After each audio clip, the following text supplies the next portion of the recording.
Günaydın. And wow, look at this, 400 people at a spectacular location on the Bosphorus on a sunny day in Istanbul. Life does not get much better than this. I am going to talk to you today about brand influence, but I'd like to start here. 1978. 1978 was the first time that I came to this city. I was young. I was naive. I didn't know very much. The only connection that I had to this country was this chocolate bar, Turkish Delight by Cadbury's.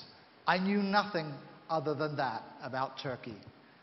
And how things have changed from that point in time. The city has grown up. We've become a modern city where the old and the new coexist. Lots of change. And of course, I've changed. I've changed as well. Influence matters. It does matter. Now, I could show you all manner of academic journal articles that emphasize why influence is important. But I'm not going to do that. Instead, I'm going to show you two lines, a blue line and a pink line. Now, the horizontal axis on this chart reflects time. From the first time that we did the study that I'm going to share with you today, 5 years ago, to the most recent study at the end of last year. And the other axis represents the cumulative change in stock price. We've taken the average of the Dow and the NASDAQ in the United States. And this line represents the stock market. And for those people who've been invested in the stock market, the last 5 years have actually been pretty good. A good 5 years in the stock market. The pink line represents the 10 most influential brands from last year. Influential brands are worth more, a lot more, and they're consistently worth more. We're fortunate at Ipsos to work with many of the most influential brands to help them leverage influence and make it growth-oriented. Does influence matter? Damn right it does. At the highest level, and this picture was taken last spring at the top of the Burj Khalifa in Dubai, at the highest level, what we've seen this year is that new tech and media brands continue to be the most influential. We noticed that influencers definitely differ by generation, and I'll share some of those findings with you. We found that corporate citizenship tends to be a bigger driver of influence for local brands. We also found that presence is key for the food business, for beverage, and for quick service restaurants. And that by and large, there are some brands that simply remain stable over time, whether they're among the most influential or not. And for those of you who think that technology and social media is a guarantee of influence, you would be wrong, because none of these brands were particularly influential. They may be topical, they may be relevant, they may be in the press, but these were not influential brands last year. And these brands, which are also relevant and topical, were not influential last year. This study, which gets released throughout the course of 2016, definitely generates media interest across a number of different outlets. And our hope is that this event, and indeed when we launch this study, which we hope to do next year in Turkey, it will generate media here as well. This slide is the one slide in this presentation for those of you who are keen methodologists. This is the 5th time we've done this study. We've done it in 21 countries this year, in 14 different languages. We did 36,000 interviews around the world. Excuse me. We evaluate 100 brands in each country for a total of 1,280 brands around the world, because of course some brands are in more than one country. 65 of those brands we deem to be global in nature. So, for the methodologists in the room, this simple 19-digit number is your slide. Easy to remember. This is how we did the study. The nature of influence is actually complicated. It isn't one issue or one variable. It's actually 11. These are the 11 ingredients, if you like, of influence. And they vary from the fact that it may change the way you shop, through some of the things that you do in everyday life, to make life more interesting, if you like, to impact the way you interact with other people. It's how you identify with brands. It's how relevant they are. And in some cases, it's about language and changing your lexicon. And if there's one thing that we've learned in 5 years, it's that it's really difficult, even for the most influential brands, to generate and retain influence. Suffice it to say that we do create a score, if you like, and then we index the score. And every single brand in the study has a score that runs from something near the bottom to 534. The average brand in the set of 100 has an index of 100. The brand that has an index of 534 is more than 5 times more influential than the average brand. Okay, that's influence. Big picture. Now, the ranges differ by country. So here you can see that the range in the UK runs from 18 to 475. 18, a fifth of as influential as the average brand. 475, 5 times more influential than the average brand. And you can see here that that range varies across a number of countries. I won't show you all of them, but you can see that the range is narrower in some countries than other. In China, pretty narrow. In the UK, pretty broad. Okay, so that's influence. Now, let's take a look at what drives influence. What are the levers, if you like, that brands can pull up and down to have an impact on that influence? Well, around the world, we've seen essentially that there are 5 of them. There's trust, engagement, being leading edge, being a good corporate citizen, and presence. And these numbers that you see are the degree to which each of those dimensions contribute to influence. In the country where I live, in Canada, the primary driver of influence is trust, followed by engagement. In the US, it's a little different. Engagement is a primary driver of trust. In China, we see a difference again, where presence becomes a bigger issue than it is elsewhere. In Brazil, being leading edge and being a good corporate citizen are bigger drivers of influence. Now, in some countries, not all of those drivers come into play. Not all 5 of them. Sometimes it's 3 of them, and it varies by brand and it varies by category. Part of what we like to do is to take a look at great local brands, because the truth of the matter is that we live increasingly in a global society, a global community, if you like. And it's harder and harder for local brands to establish a degree of influence. They simply don't have the scale, the scope, the access to capital, and the access to human talent. So when we do see great local brands having an impact, it's special. It's really special. And perhaps we could all learn something from great local brands in other countries. So let's take a look at just perhaps 3 great local brands from different places in the world. We are going to look at some generational issues, and I am going to share with you some of the 10 most influential brands from around the world. But I'll start with some great local brands, and here we're going to take a look at China. In China, we have Alibaba. How many people in the room are familiar with Alibaba? Okay, there's probably at least half of the room familiar with Alibaba. In actual fact, there are 3 Alibaba brands. There's Alibaba.com, which is really a business-to-business application. There's Taobao, which is consumer-to-consumer. And there's Tmall, which is the high-end consumer-to-consumer, if you like. It is, in fact, in China, the largest e-commerce company. And we love saying this to our American friends. It's actually larger than Amazon and eBay combined. That's how big Alibaba is. Alibaba trademarked Chinese Singles Day. Big event in China. It's kind of the anti-Valentine's Day, if you like. And it is an enormous day from a trading perspective. $14 billion US dollars in sales. Now think about that compared to Cyber Monday in the US.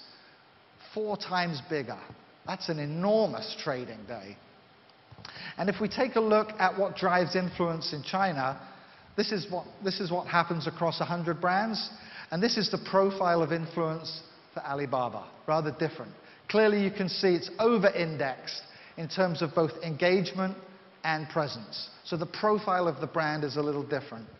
If we move to the UK, another great local brand is the BBC, the British Broadcasting Corporation.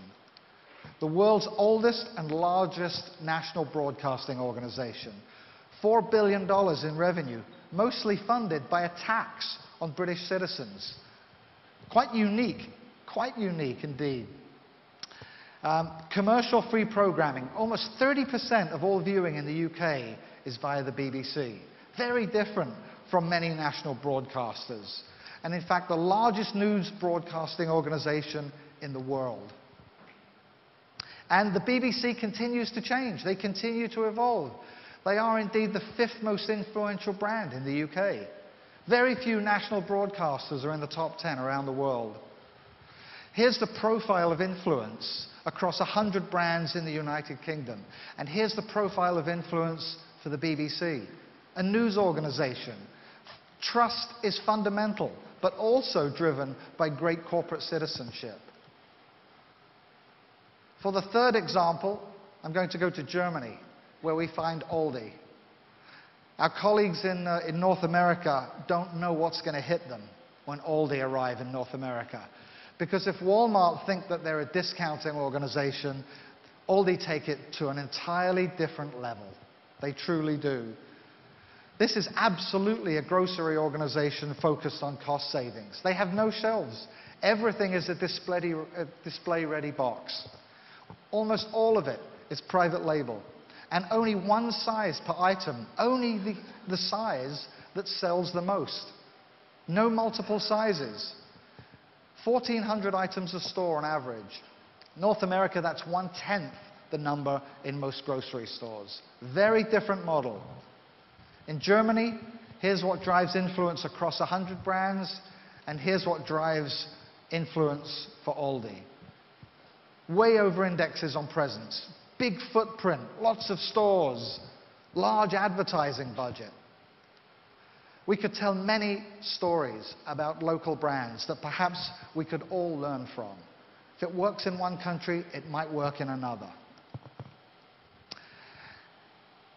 For the first time in many countries, there are 5 living generations. Now, most marketers are not interested in all 5. They're interested in the 3 that spend money. The baby boomers, the Gen Xers, and the millennials. You probably know as much about them as I do, but I should tell you that the primary reason that it's important to understand the generations is that most of our views are developed in our formative years, certainly before we're 18, and in many would argue before the age of 10. And it's these values that shape the degree to which we're going to buy products. So marketers have to understand the degree to which generational values have an impact. And we see tremendous variation in some places with regard to how brands are ranked influence-wise across the generations. Here you see Red Bull, clearly more influential amongst the millennials. Here you see Disney, more influential amongst Gen X, which have young families.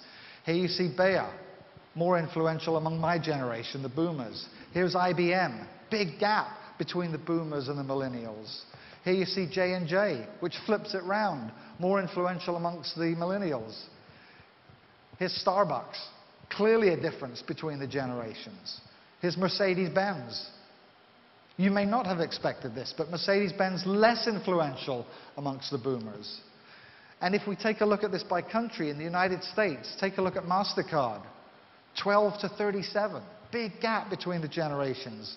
Here's Neutrogena, which is a skincare product. Much more influential amongst the millennials.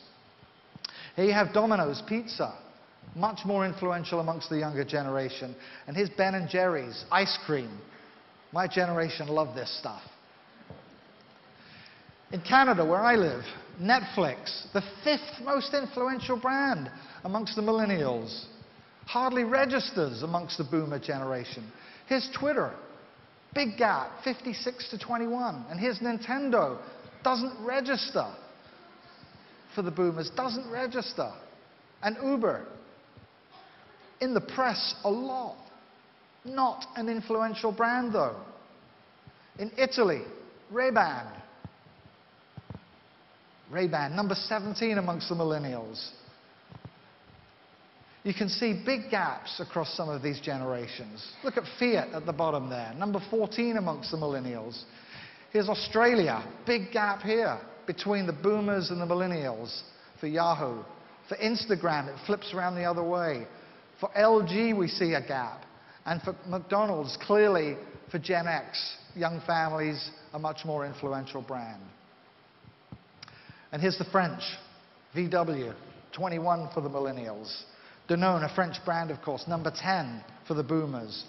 Again, the point is that there are huge gaps across the generations, gaps that brands have to understand. Let's take a look at some of the most influential brands in the world. There were 69 of them that we defined as influential brands that were global. And that was a function of where they were in terms of countries and how big they are. The 9th most influential brand, I'm not going to show you all of them because we'd be here longer than we have time for today. But Coca-Cola was the 9th most influential brand across the globe, and it was consistent across the 3 generations that we looked at. Here's Coca-Cola's drivers of influence. Presence being its biggest driver. Huge distribution, typically big advertising budgets. And of course, Coca-Cola have continued to evolve in terms of their communication strategy in many countries across the world. I'm not sure if this campaign ran here in Turkey, but it was certainly pretty successful in many countries where we measured it. And Coke has been a consistent supporter of the Olympics, in fact, since the start of the modern Olympic era. The 8th most influential brand was YouTube. Pretty consistent across the generations as well. The drivers of influence for YouTube were first and foremost engagement, which was really its reason for being, and being leading edge. Now, I'm going to show you a short video clip, and then I'm going to ask you a question about this video clip. Excuse me. Could you play this clip for me, please? If you could just hover across it, you'll see the arrow come up. Cool thing about these guys is that they have really, really, really long fronts, and that's cool. And that's pretty much all there is to say. Now, how many of you thought that video clip was remarkable? Anyone think it was remarkable? Amazing? No? Well, let me tell you, it is amazing. And the reason that it's amazing is because that was upload number 1. That was the first upload. And that was done on April 23rd, 2005. Now, 504 days later, on October the 9th, 2006, they sold the company for $1.65 billion. At the time, many of us thought that was a staggering sum of money. Of course, in hindsight, it will probably be the deal of the century. The deal of the century. If you could play this video clip as well. This is the BBC the day after. Is it paying so much money for it? Well, it's a very good question because YouTube actually makes no profit at all. It's for the advertising potential, which it thinks is enormous. The advertising potential. Who would have known back then? Who would have known? Google knew. Google knew. And of course, YouTube has now been around for 10 years. And these numbers, every time we show these numbers, they're out of date. Because they're out of date as soon as we've shown them. But truly remarkable, for sure. And when we ask the public, what one word would you use to describe this brand? It's a combination of entertaining and fun. The 6th most influential brand at the end of 2015 was Amazon, with an index, as you see here, of 292. That's 3 times more influential than the average brand that we looked at. Very consistent across the generations. And when we take a look at its profile of influence, it's primarily driven by engagement and by being leading edge. Of course, their mission was to be the Earth's most customer-centric company where people can find and discover anything they want to buy online. And how far they've come from here a few years back when they were essentially selling books to all of us, to here, where they're essentially fulfilling their mandate. And of course, the stock market reflects that fact, reflects the fact. The 3rd most influential brand last year was Apple. Again, very consistent across the generations. Apple's driving force in terms of influence is its leading edge nature. And indeed, if we were to rank the brands just on that dimension, Apple would be the most leading edge brand in the world. And of course, the fact of the matter is that Apple continue to bring new and interesting products to us every year. Every year they continue to do that. This is a photograph that we took in Toronto the day that the iPhone 6S was launched. It was chaos. People were lining up to buy the product. In fact, they lined up the night before to buy the product. Wouldn't you like to be a brand that people lined up the night before you launched it to buy it? Chaos. The one word that people use to describe Apple above all others is innovative and expensive, both.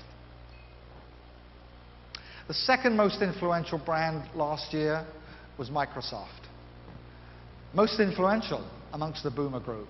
Most influential amongst the boomer group. And even after 40 years, here's a brand that is largely driven by being leading edge. Even after 40 years. And they continue to bring us new, interesting, and innovative products, both from a B2B perspective and from a B2C perspective. Now, I should tell you that in the longer version of this presentation, where we show all of the brands, we most certainly use examples from advertising. And we most certainly could have used a number of examples from both Apple and Microsoft, particularly those that describe the PC guy and the Mac guy that some of you may have seen over the years. We chose not to do that this year, but rather to show you a short clip from an interview that took place between Steve Jobs prior to his death and Bill Gates. So take a look at this brief clip and listen in particular to the point that Steve Jobs makes at the end of the clip. Today. Because you are competitors in certain ways, which We watch is the commercials. American way, we right? watch the commercials. And you get annoyed at each other from Although time you know to what? time. I have to confess, I like PC Guy better. Yeah, he's great. I like him. You know, the art of those Yes, sir. commercials is not to be mean, but it's actually for the guys to like each other.